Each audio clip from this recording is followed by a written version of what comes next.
Hola a todos. En el siguiente vídeo vamos a hacer una breve reseña acerca de lo que es el contenido de la Constitución en su título tercero, acerca del poder legislativo, lo que es lo mismo en este caso el título dedicado a las Cortes Generales.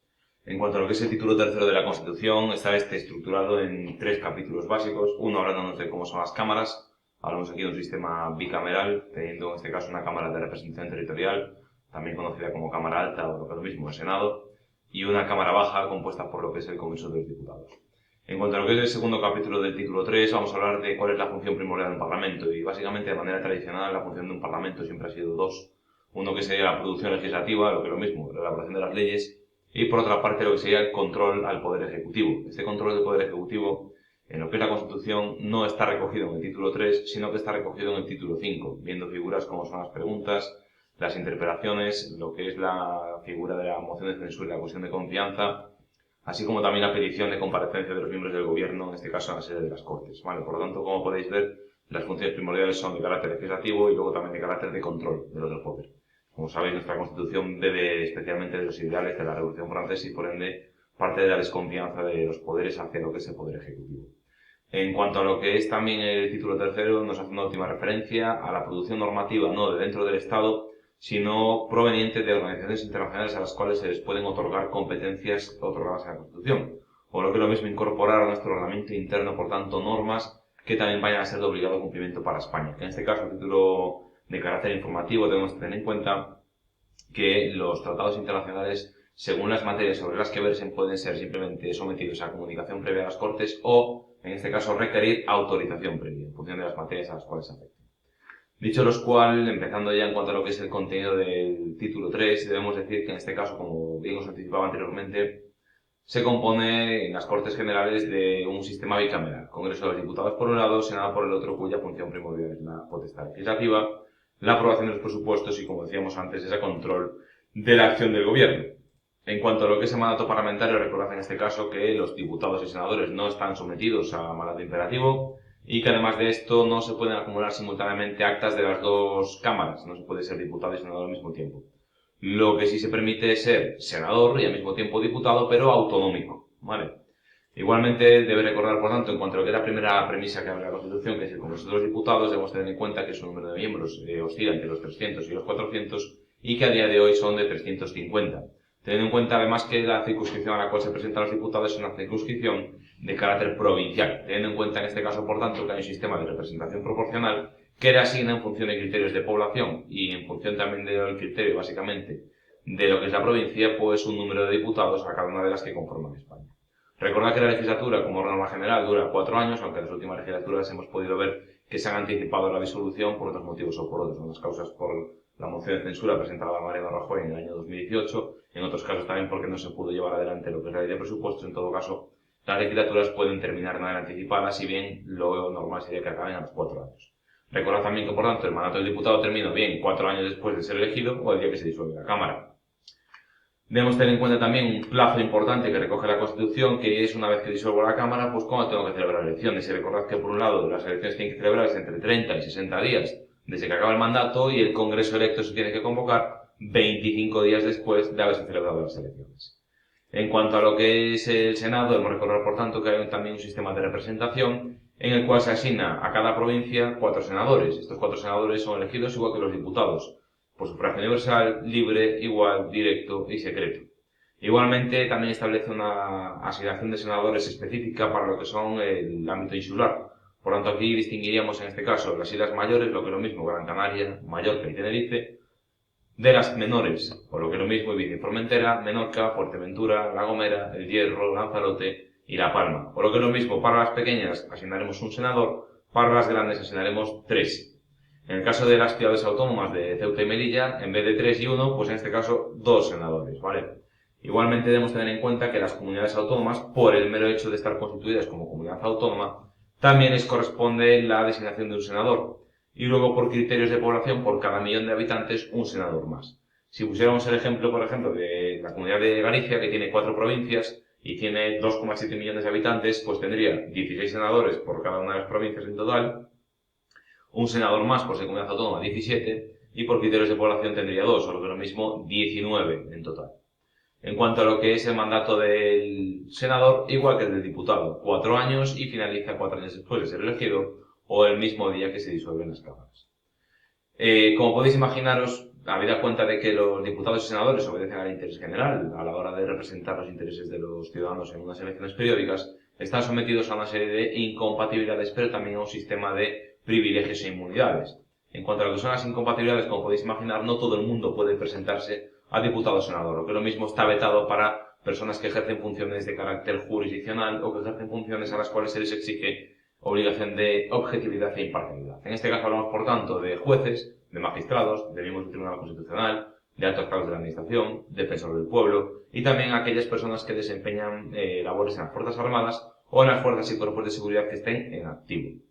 En cuanto a lo que es también el estatus de diputado, debemos tener en cuenta también que tienen unas prerrogativas. En primer lugar, son inviolables por las opiniones que manifiestan en el ejercicio del cargo. En segundo lugar, son inmunes en cuanto a que no se les puede detener sin autorización de la Cámara, teniendo en cuenta aquí las premisas relativas al delito flagrante, que en este caso sí permitiría detener.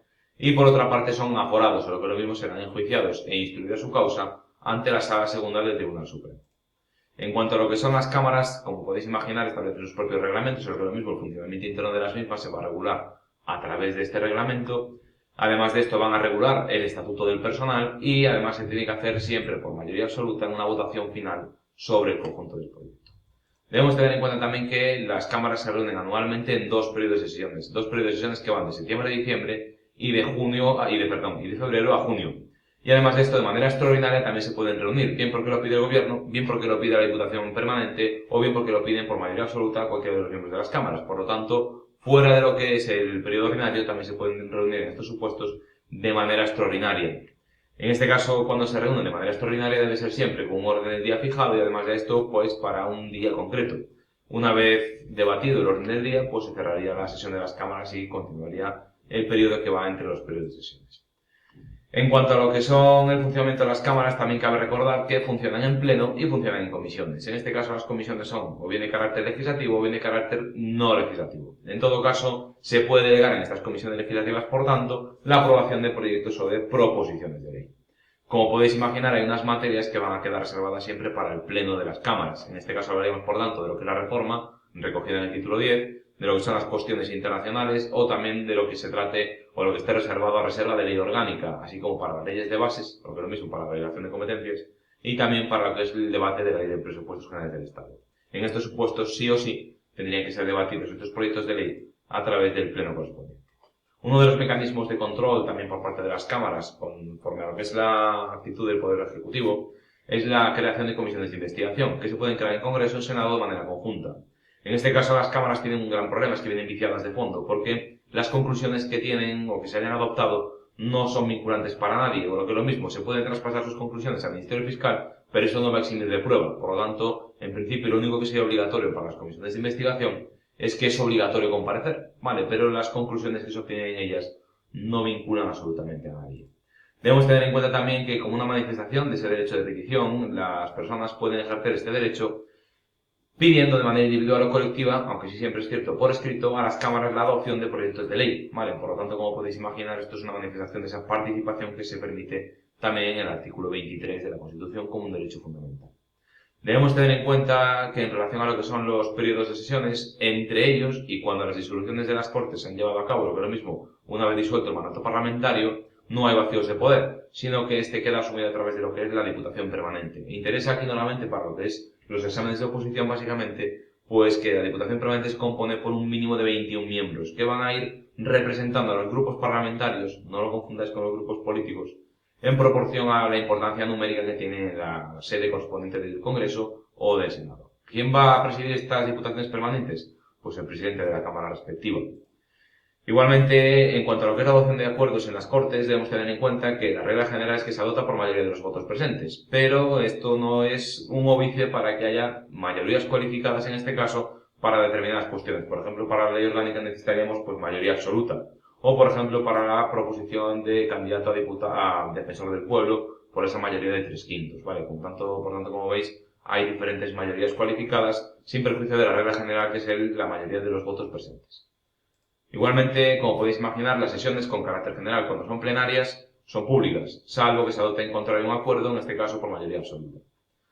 En cuanto a lo que es la elaboración de las leyes, podéis imaginar que de un parlamento nacen diferentes tipos de normas. Principalmente hay unas que tienen una especial relevancia, que son las leyes orgánicas, que son aquellas que afectan a los derechos fundamentales y libertades públicas que se recogen en la sección primera del capítulo 2 del título 1, así como también aquellas que aprueban los estatutos de autonomía y también el régimen electoral general. Además de estas remisiones específicas, en la propia Constitución también se hacen referencia a otras materias que también exigen reserva de ley orgánica, por ejemplo, por las Fuerzas Armadas o el Tribunal de Cuentas. ¿Qué necesitan estas normas para ser aprobadas? Pues mayoría absoluta en el Congreso, una votación final sobre el conjunto del proyecto. El resto de normas que podemos encontrar en el Parlamento son leyes de carácter ordinario, o lo que lo mismo siempre exigen para su entrada en vigor o para su aprobación en este caso, pues mayoría simple. Igualmente se le permite al Gobierno recibir una delegación legislativa, lo que es lo mismo ejercer facultades de legislación sin ser esta su competencia. ¿Cómo tiene que ser la legislación? En este caso la delegación se hace a través de ley de bases, se hace además de manera expresa para una materia en concreta y fijando el plazo correspondiente para su ejercicio.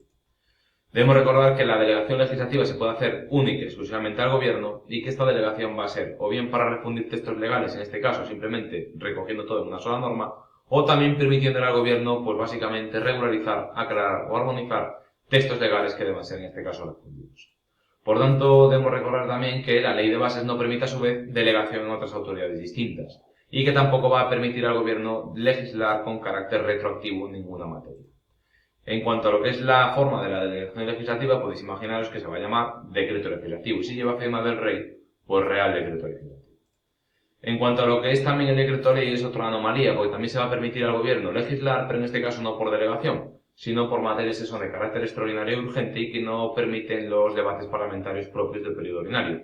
En este caso, el decreto ley, por su carácter de urgencia, tiene vetadas una serie de materias que van a ser básicamente las instituciones básicas del Estado, como por ejemplo la corona, los derechos y libertades no de la sección primera, sino de todo el título primero, y el régimen de las comunidades autónomas, ¿vale? Perdón, además del régimen de las comunidades autónomas también el derecho electoral general. Todas estas materias que hemos hablado antes, salvo los derechos, son de carácter de ley orgánica, por eso el decreto ley las tendría vetadas.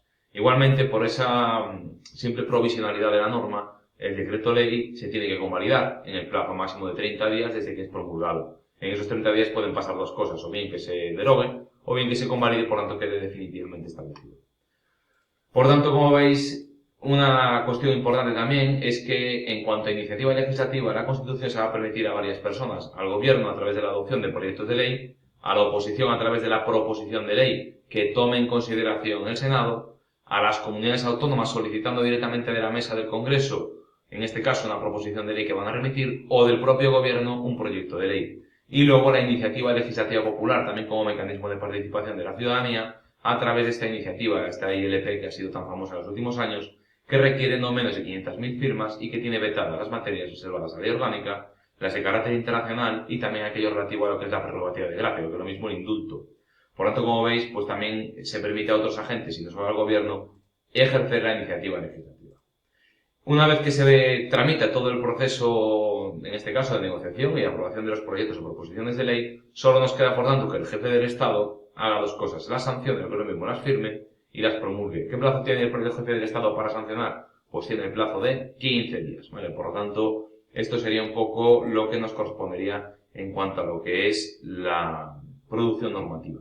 En cuanto a lo que es la actuación del Senado, debemos tener en cuenta que es un escollo pero no un impedimento para sacar las normas, porque el Senado de manera ordinaria tiene un plazo de 2 meses bien para poner el veto o bien para introducir enmiendas que puede ser a la totalidad o a parte del articulado del texto. En este caso, el veto, cuando sea así, tiene que ser aprobado por mayoría absoluta. Aunque se apruebe el veto, debemos tener en cuenta que el Congreso, por mayoría absoluta, también puede en este caso simplemente saltarse ese veto y aprobar el proyecto. Debemos tener en cuenta también que la Constitución, cuando hablemos de proyectos que estén en este caso declarados de carácter urgente, el plazo para vetar o enmendar no va a ser de 2 meses, sino que va a ser de 20 días naturales. Bueno, esto es todo lo que os quería contar acerca de lo que es la disposición del título tercero de la Constitución en relación a la producción normativa. Vale, así que nada, espero que os haya sido útil y si os ha gustado el vídeo, darle a me gusta. Un saludo.